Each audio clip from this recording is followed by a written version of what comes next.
নমস্কার বন্ধুরা, আজকে আমি আরেকটি ওয়াটার কালার টিউটোরিয়াল নিয়ে আপনাদের সামনে উপস্থিত হয়েছি। আজকে আমি যেই ড্রয়িংটা করছি সেটা খুবই সোজা। যারা প্রথমবার ওয়াটার কালার করছেন বা যারা ওয়াটার কালার করেন তাদের জন্য একদমই ঠিক, আর তারা এখান থেকে খুব সহজ করে শিখতে পারবে। তাহলে ভিডিওটা মন দিয়ে দেখুন, স্ক্রিপ্ট না করে। স্ক্রিপ্ট করে গেলে কিন্তু কিচ্ছু বুঝতে পারবেন না। আমার ভিডিওটা বেশি বড়ও না, এর জন্যই বলছি ভিডিওটা মন দিয়ে দেখুন। আর ওয়াটার কালারটা কীভাবে করছি, আমি বেশি টোন দিইনি এই ওয়াটার কালারটায়। ফার্স্ট টোন সেকেন্ড টোন হয়তো আমি দিয়েছি, দেখবেন মন দিয়ে, তাহলেই বুঝতে পারবেন। আর এখানে আমি যে কালারগুলো ব্যবহার করব সেটাও আমি বলে দিচ্ছি। খাতা যেটা ব্যবহার করেছি সেটাও বলে দেবো। সবার প্রথমে খাতাটা বলি। খাতা যেটা ব্যবহার করেছি সেটা বাফকাটিসের একটা ভালো খাতা। কালার যেটা ব্যবহার করেছি gamboge yellow ochre, brown sienna, vermilion red, sap green, ultramarine blue, cobalt blue. আবার বলে দিচ্ছি, আমি এখানে যেই কালারগুলো ব্যবহার করেছি সেটা হচ্ছে gamboge yellow ochre, brown sienna, vermilion red, sap green, ultramarine blue, cobalt blue. আর ব্রাশ যেটা ইউজ করেছি 12 নম্বর রাউন্ড ব্রাশ আর 6 নম্বর রাউন্ড ব্রাশ। এই দুটো ব্রাশ আমি এখানে ব্যবহার করেছি এই কাজটার ক্ষেত্রে। আর একটা কথা বলে রাখি, আমার ভিডিও দিতে গ্যাপ হচ্ছে বা ঠিকঠাক আমি ভিডিও দিতে পারছি না। 1 মাস আমি ঠিকঠাক ভিডিও দিতে পারছি না, আপনাদের সঙ্গে ঠিকঠাক কমিউনিকেশন রাখতে পারছি না। এইটা কিন্তু আমি ইচ্ছাকৃত করছি না, তার কারণ আছে, সেটা আমি বলছি। তার আগে বলে দিই, আজকে আমি যতটা দূর এসছি সেটা কিন্তু আপনাদের জন্যই আমি আসতে পেরেছি এতটা দূর। না হলে আমি কিন্তু এত দূর আসতে পারতাম না। আপনাদের সাহায্য, আপনাদের ভালোবাসা, আপনারা আমার ভিডিওটা দেখছেন, আমার কাজ পছন্দ করছেন, তার জন্য কিন্তু আমি এত দূর এগিয়ে এসেছি। তো আমি চাইবো না আপনাদের সঙ্গে আমার কোনো কমিউনিকেশানটা খারাপ হোক, ঠিক আছে? তো এটা আমি কোনোদিনই চাইবো না যে আপনাদের সঙ্গে আমার যে সম্পর্কটা সেটা সবসময় ভালো থাকে। তাহলে আমি আরও কিছু জানতে পারবো, আরও কিছু শিখতে পারবো। আমাকে অনেকে কমেন্ট করে, তাদের হেল্প পাই, তার থেকে আমি কিছু শিখছি, তাদের কমেন্ট থেকে আমি কিছু ড্রয়িং দেখাচ্ছি। এই কমিউনিকেশানটা আমার খুব দরকার, নাহলে তো আমি আগাতে পারবো না আপনাদের নিয়ে। আপনারা আমাকে ভালোবাসতেন বলেই কিন্তু আমি আগাতে পারছি। আমি চাইবো না আপনাদের সঙ্গে কোনো দিক দিয়ে আমার কোনো কিছু গ্যাপ হোক। আমি কেন ভিডিও দিতে পারছি না তার একটাই কারণ বলে দিচ্ছি আমি। আপনারা জানেন আমাদের বাঙালির কাছে দুর্গাপুজোটা কত বড় একটা উৎসব, ঠিক আছে? মানে ধারণার বাইরে আমাদের বছরে একটা এই উৎসব, যেখানে আমরা সব ভুলে সবাই একত্র হয়ে মজা করি, আনন্দ করি, নতুন জামা কাপড় পরে ঠাকুর দেখতে যাই, মাকে দর্শন করি। আর মা আসলে এই সময় আমরা সব কিছু ভুলে যাই। এই যে পুজোটা আমাদের হয় বছরে একবার, এই পুজোর সঙ্গে আমি অনেকটা অংশেই যুক্ত বলতে পারেন আপনারা। সেটা আমার একটা ভিডিও আসবে, সেগুলোতে আমি দেখাবো সব আমার পুজোর কাজগুলোকে। তো তার জন্যে আমি একটু ব্যস্ত, এই সময়টা খুবভাবে ব্যস্ত। তার জন্যই ঠিকঠাক আমি ভিডিওগুলো সত্যি দিতে পারছি না। পুজো মিটে গেলে আমি আবার যেমন ভিডিও দিতাম ঠিক তেমনই কন্টিনিউ ভিডিও আপনারা দেখতে পারবেন, ঠিক আছে? এখনও আমি এখনও আমি ভিডিওগুলো সবসময় আপনাদের চ্যানেলে আপলোড করার চেষ্টা করব সবসময়।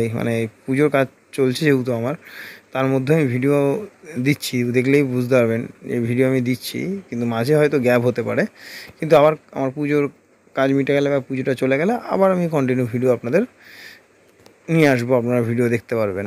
তাহলে একটু ধৈর্য রাখবেন আপনারা, আর আমার সঙ্গে থাকবেন, তাহলেই হবে, ঠিক আছে? এইটুখানি আমার অনুরোধ। আর ভিডিওটা ভালো লাগলে আপনারা অবশ্যই কমেন্ট করে জানাবেন ভিডিওটা কেমন লাগলো। চ্যানেলটা অবশ্যই সাবস্ক্রাইব করবেন আর লাইক অবশ্যই করবেন। আর কোনো অসুবিধা হলে অবশ্যই আমাকে কমেন্ট করবেন, আমি অবশ্যই হেল্প করবো আপনাদের। সেটা আমি সবসময় করে থাকি, ঠিক আছে? তাহলে ভিডিওটা দেখতে হবে স্ক্রিপ্ট না করে।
ভিডিওটা পুরো দেখার জন্য আপনাদের অসংখ্য অসংখ্য ধন্যবাদ।